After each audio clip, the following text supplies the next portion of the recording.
Lomboyo, tu dois comprendre. En face de lui, il y a maïs. Moutazate. Abi même dans un sens où il est au côté Mikolo. Tu comprends. Kabila, il est au côté. Katumbi, il est au côté. Tu sais que tu es lié Moko. Alors, on a décidé de changer destin au monde. Yemoko. Bango quand ça qui est résistant que vous allez ma casse. Les noms de l'émission c'est le 26.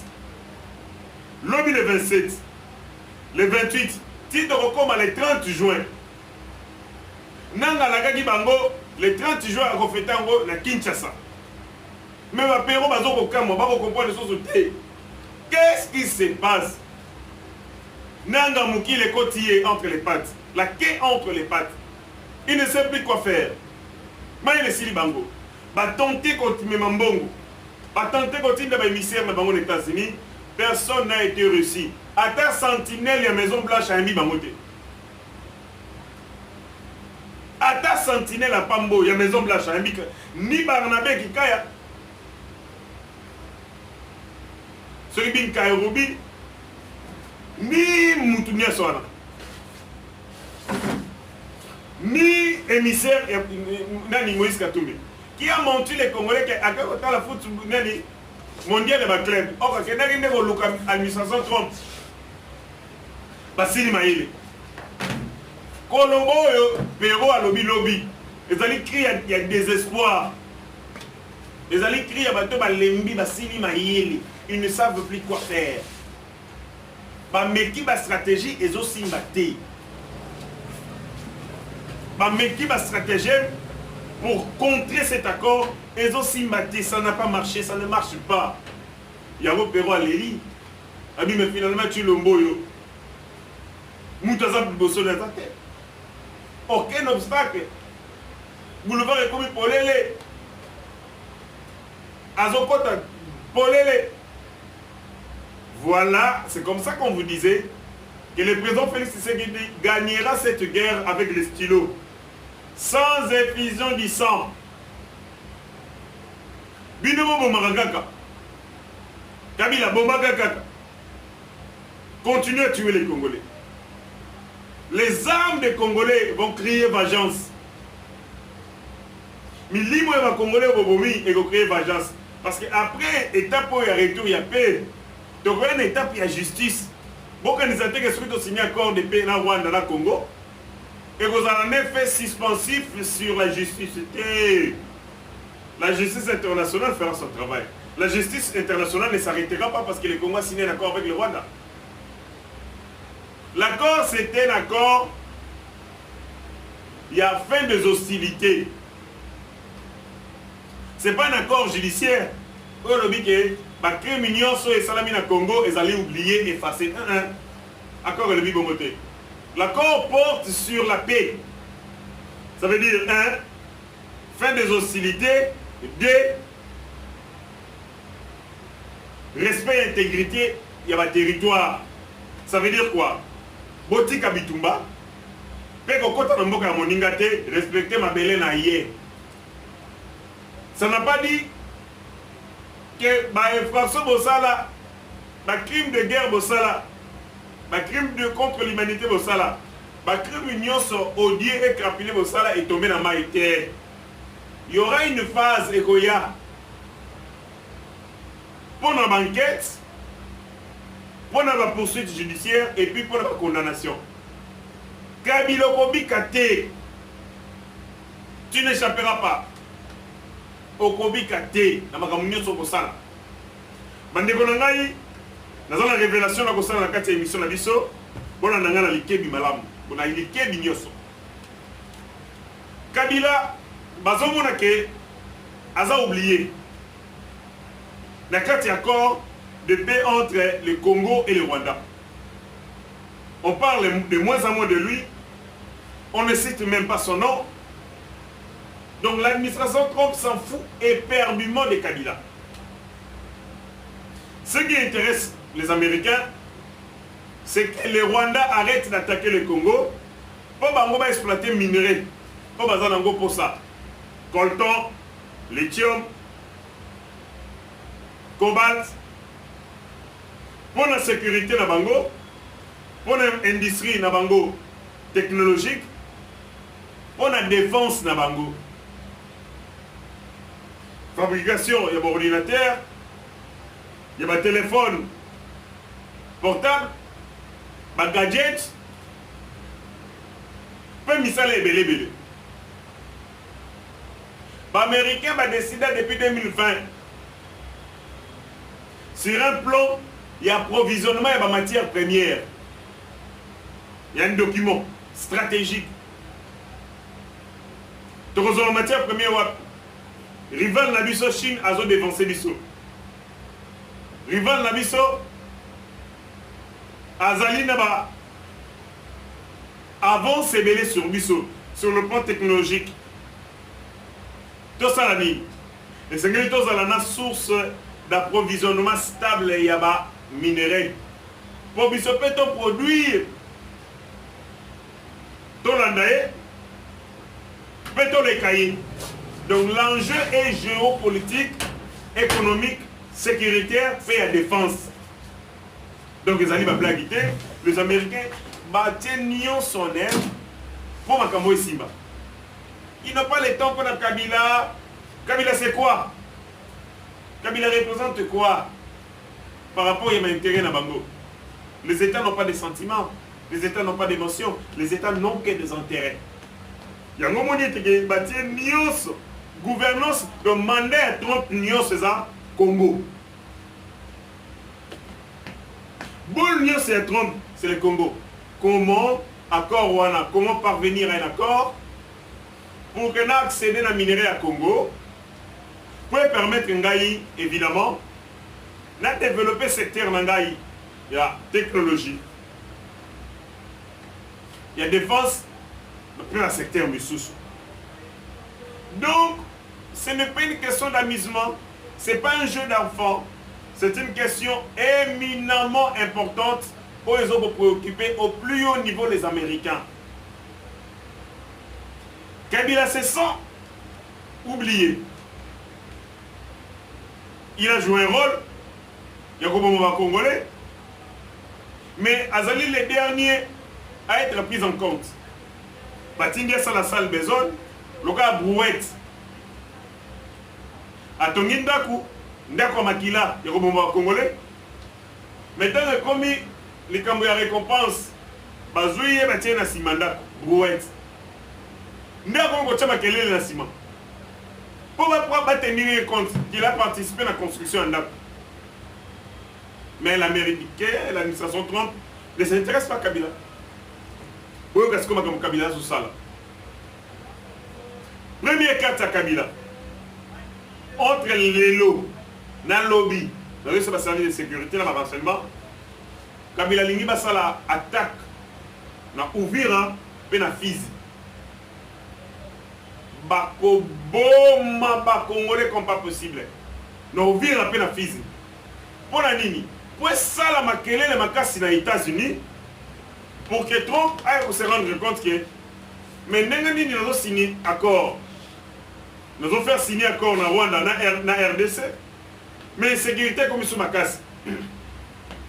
Qui va bomber les sous. Donc, le problème n'est pas Kagame, le vrai problème est Zabatouana. Alors, il faut ramener Bango la table de négociation pour signer accord où ils allaient élargir Zabatouana. Est-ce que vous comprenez? Banani bakosa l'attaque wana. Et ça va policier ba outi minembwe. Bazoya soi-disant na Uvira kozwa salaire. Mais kozwa paye. Or ba policier wana bazali ba élément ya M23. AFC M23 Tuimanero. Ce sont les terroristes en tenue de la police, Baouti Minembwe, Bakoya Ouvira. Peut-être que Bazana Ouvira déjà. Baye a salaire. Or, Bango Ndemoutou va lancer à saut. Ma service pour la nanga. bangonde mutu sala sko désordre pe chaos. Comme ça quel est le rwanda qui est les États-Unis que bato bakufi ebele à la veille ya signature ya accord. Comme ça va retarder signature na yango. Donc les services vigilance, alerte générale. Donc première carte ya Kabila pose à la prise en compte pour retarder signature et accord. Parce que pour nous, nous espérons que ceux qui ont retardé signature et accord, Trump a Colombo. Alors, le président a libéré la liberté des États-Unis d'Amérique. Un jour, il peut partir. Et si un démocrate est arrivé, comme un démocrate n'a pas rwandais, parce qu'il a la même morale, on va oublier l'accord de paix entre le Rwanda et le Congo. Parce que l'accord est allé clé Boa. Cet accord ne fait pas le bonheur du Rwanda. Cet accord ne plaît pas au Rwanda. Bazawana malgré eux, ils sont pris au piège. Parce que c'est les grands États-Unis, Ndemute imposé Rwanda vient à la table de négociation. Kagame n'a pas beaucoup de choix. Il n'a pas beaucoup de marge de manœuvre. Tata et d'ici moi n'a pas signé. Moi n'a pas de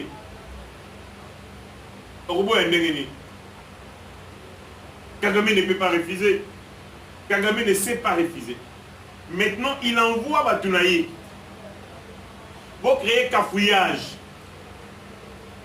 créer une situation chaotique. Pour ça, l'explosion. Pour situation comme ingérable. Comme ça, on va suspendre les négociations, on va suspendre la signature de l'accord. On va revenir vers Bino, vers consulter Bino, et nous on va gagner du temps, et à l'entretemps on va monter stratégie Moussou Yassika. Ma service aux œufs Kanga. Gouverneur Jean-Jacques Pourouz. Gouverneur Yaituri. Gouverneur Yagoma. Voilà Namagamna Goloba. Donc il y a un sabotage.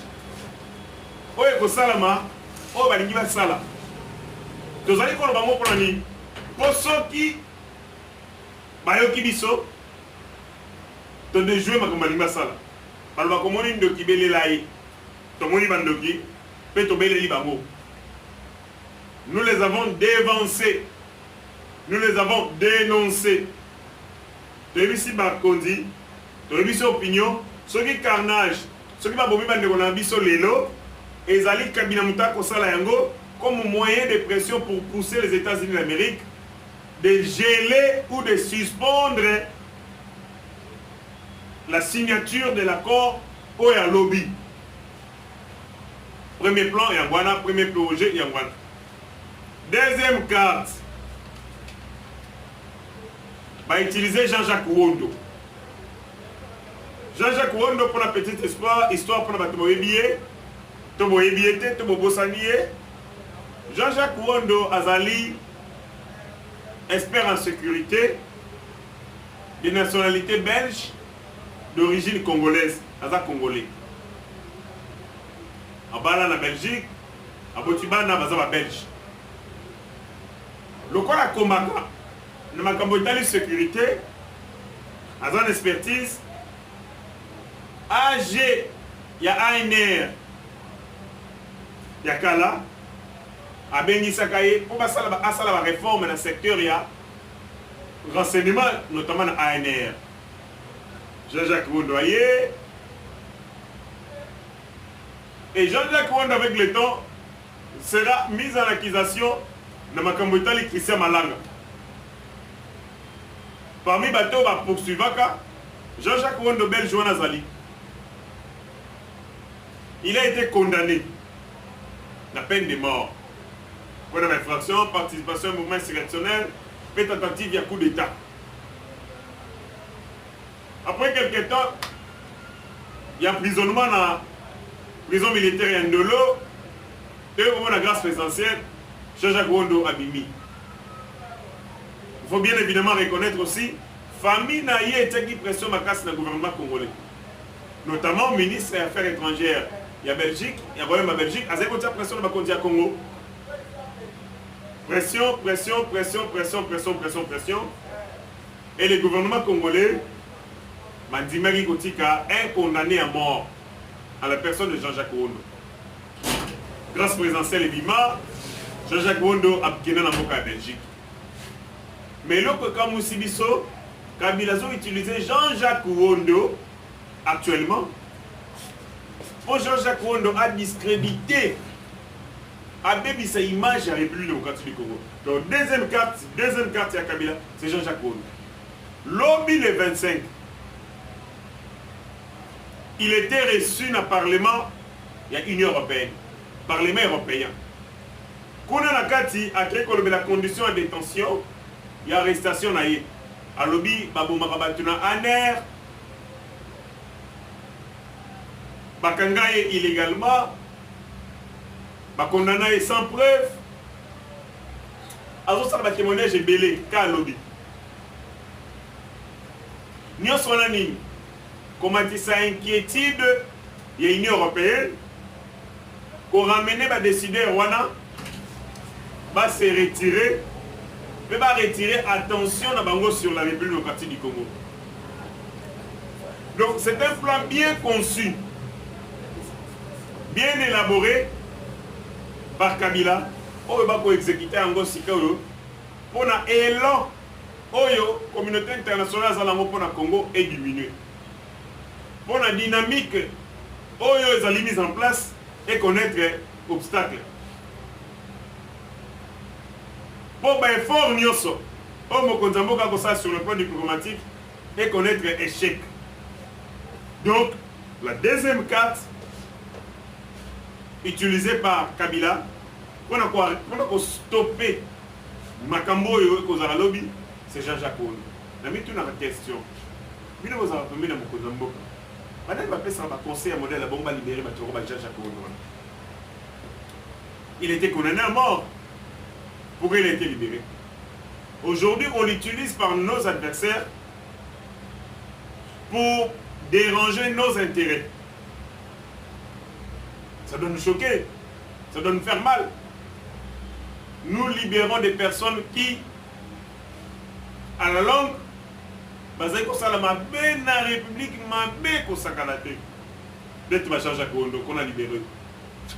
Aujourd'hui, on l'utilise par Kabila. À quel côté, quand image à Congo et Mabé, Mboka Babomi, Mboka Tuer, et le M23, et le AFC est comme une vision d'être Babomi. Alors, la communauté internationale peut le bannir. M23 comme moment, Binobe Borobomo, Bozandenge Moko. Conséquence, biso ba victime, to komi ba bourreau. Biso ba koboma, to komi ba biso nde ba boumi. Et la communauté internationale n'aura plus la même ferveur par rapport à la situation. Talabatoyo, on a fait libérer ici. Deuxième carte, c'est Jean-Jacques Wondo. Le Parlement européen a lobby Makas. Mais, peu importe ce que vous avez fait, il a été que Nzambe à Congo a voté à bisoté. Mais va conduire à Congo, vigilance, discipline. Renforçons notre discipline, mais aussi organisation. L'air n'est plus aux blagues, l'air n'est plus aux aventures. Donc, ma carte sur Kabila pour utiliser derrière moi. Jean-Jacques Wondo, ma technovira, ma va créer une situation sans précédent. Attaque partout. Comme ça, Mindele Babanga. Baloba était que vrai responsable de la sécurité, les gens Kagame étaient inutiles à signer accord, faire signer accord. Et pas Paul Kagame, il faut que le groupe et ça va tirer les choses à longueur. Or, le président Félix Antoine Tshisekedi a autour de Basiko. Le président Félix Antoine Tshisekedi a lobby, ce qui trompe à réussir aux hommes qui sont au Congo, à Motaliboso ou à voter une Nobel de la paix. N'engagez pas Pakistan, les initiatives, il y a voté Trump comme prix Nobel de la paix. Donc, l'enjeu est de taille, l'enjeu est économique, l'enjeu est sécuritaire, l'enjeu est évidemment géopolitique. Pendant ce temps, Kabila a fait la consultation. Il y a un humble dans la vie. Qui pouvait croire que l'IDPS est tous en pouvoir? Kabila, Jack Bauer, ces criminels, ils ont consulté dans sa nzete. Bon, on va bien dans la mission parlementaire de nous, on va nzete. Le lot, Kabila, comme il peut nani, pour consulter dans sa nzete, dans sa nzete en banga na Bukavu. Aux affaires, Kabila consulte sous les manguiers. Vous avez un débat contradictoire, sur le côté, vous avez perdu. Avant le mois, vous avez une réflexion sans nzete. Vous avez sur les manguiers. Le lopé Kabila, vous pouvez consulter sous les manguiers. Menez mon kili balouka, 6 c'est balouki 9. 6 mais balouka 9, Kabila consulte sous les manguiers. Mandeko, la fin de Kabila est arrivée, la fin de Paul Kagame est arrivée. L'air n'est plus à compter. Te compter, to là, te compter compte à rebours. Ce cas 0 RBT, te compte les 27. Signature d'accord, Boumona, Rwandais. Rwandais Koto, Biso Koto, te signé accord, va s'engager, Matika, pour Boumana Congo, puis va s'engager, va respecter l'intégrité Yamboka Congo. Et dans ce même cas, Tango Kabila Koloka comme important, ministre des Affaires étrangères à répondre, alors Kabila est important dans la crise, l'Américain qui peut être, Mouto Azali, vrai problème c'est Kagame. On va négocier, on signe encore avec Kagame et Kagame donnera des injonctions et des ordres à son soldat, son petit Kadogo. Et Makambe aussi là. Tango Wagner à lobby, peut perdre réagir. Francine Mouyumba, Azo pour finir Madame Wagner comme pas possible. Mais yo Francine Mouyumba, aux Rwandaises. Notre côté à Otangawa, le collègue Tigre Rwandaise. Yo zolo baké Wagner, ben fort na union César na néant. Mais na pesi yo na lo beloko oyo Alexis Tambe Mwambaloba. Alexis Tambe Mwambaloba ka boye. Bino basi a pe perdre. Boza légère. Celle mérite na bino ezali eloko boza na mona se ya makolo. C'est Alexis Tambe Mwamba qui l'a dit. Donc alobi, je l'applique à toi. Alobi yo moi si yo.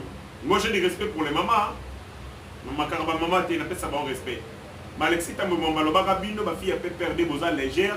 Celle mérite na bino boza na ngoza kindumba. Alors basi a modèle ya boy. O mérite na ngoza kindumba. Okolobe la Wagner Thérèse kwa ikamba nini. Maman azali kimpavita. Moi si o na ngonga mokie à faire enregistrer dans le République du Congo beaucoup de succès diplomatiques. Bandeko, la télé c'est le temps, beaucoup à dire, mais